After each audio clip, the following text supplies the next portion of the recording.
Happy Sri Rama Navami friends. ఈరోజు ఎంతమంది దేవుడు కళ్యాణంకి అందరు అటెండ్ అయ్యారు విత్ ఫ్యామిలీ. మేమైతే ఈరోజు కళ్యాణంకి అటెండ్ అవ్వలేకపోయాము. మార్నింగ్ నుంచి ఇంట్లో వర్క్ చేసుకుని పూజ చేసుకునే వరకే టైం అయిపోయింది. ఇంకొకటి మా హస్బెండ్కి కూడా ఆఫీస్లో టైం కుదరదు కాబట్టి ఈవినింగ్ అయితే ఎవ్రీ ఇయర్ మేము ఈవినింగే టెంపుల్కి వస్తామన్నమాట. సో ఈరోజు కూడా సేమ్ ఈవినింగే టెంపుల్కి మేము వచ్చామన్నమాట. అప్పటికి ఇక్కడ దేవుడు షావా వెళ్ళింది.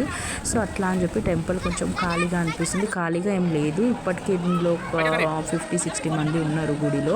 సో ఇక్కడ చూస్తున్నారు కదా, ఇక్కడే దేవుడు కళ్యాణం అయిందన్నమాట. మంచిగా ఫ్లవర్స్ అక్షింతలు అన్ని కింద పడి ఉన్నాయి. నిజంగా గుడిలో రాగానే ఎంత పాజిటివ్ ఫీలింగ్ వస్తుంది కదా ఫ్రెండ్స్. ఎంత టెన్షన్ ఉన్నా, మనం ఎంత మూడ్ ఆఫ్ ఉన్నా, లేదా మనం ఎంత కన్ఫ్యూజన్లో ఉన్నా గుడిలో వచ్చినాక ప్రశాంతంగా అనిపిస్తుంది కదా. నిజంగా మార్నింగ్ నుంచి నాకు కూడా అట్లనే అయింది. ఒకటే హెడేక్, 4 డేస్కి కంటిన్యూ తలస్నానం చేస్తున్నందుకు. సో అలా అని చెప్పేసి ఇక్కడ టెంపుల్కి వచ్చినాక మాత్రం నాకు చాలా రిలాక్స్గా అనిపించింది. గుడిలోని స్వామివారికి అక్కడ దర్శనం చేసుకున్నాను. వీడియో తీయొచ్చు, బట్ నేను అక్కడ తీయలేదు. సో ఇక్కడ బయటికి వచ్చాక చూస్తున్నారు కదా ఫ్రెండ్స్ మీరు, మేము ఇక్కడ ప్రసాదం తీసుకుని కొంచెం ఫొటోస్ అవి వాటర్ ఫాల్ కూడా చాలా మంచిగా కనిపించింది నాకు ఇక్కడ. సో ఇక్కడ చూస్తున్నారు కదా, దేవుడు షావా వస్తుందన్నమాట. సో అలా అని చెప్పి చాలామంది లేడీస్ దాండియాస్ కానీ ఆడుకోవడం, బతుకమ్మ ఆడడం, అందరూ ఎవరు సందడి అలాంటిది చేస్తున్నారు. అన్ని పటాకులు పెట్టి అవి పెట్టి ఫ్లవర్స్ వేస్తున్నారు అన్నమాట. సో మేము ఇంటికి వచ్చేసాము. ఇక్కడ మా ఇంటి దగ్గర కూడా ఆల్రెడీ మా బస్తీలో ఉన్న గుడి టెంపుల్కి వెళ్ళి కూడా షావా వచ్చిందనమాట. అట్లా నాకు 3-4 షావా ఎదురైనాయి దేవుడివి. సో నాకు చాలా మంచిగా అనిపించింది. ఇంటికి వచ్చాక చూస్తున్నారు కదా, మా ఇంటి దగ్గర ఆల్రెడీ షావా వచ్చింది కాబట్టి కింద అదే సౌండ్స్ వస్తున్నాయి. మా పిల్లలు కింద అదే చూస్తున్నారు అన్నమాట.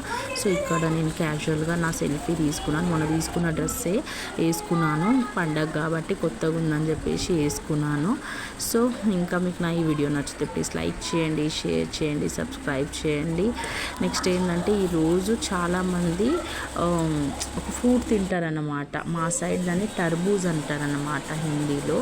సో మీరు ఈరోజు టర్బూజ్ తింటారన్నమాట. అంటే ఫస్ట్ రాముడికి ఎక్కించి తింటారు మా ఇంట్లో, మా మమ్మీ వాళ్ళ ఇంట్లోనైతే.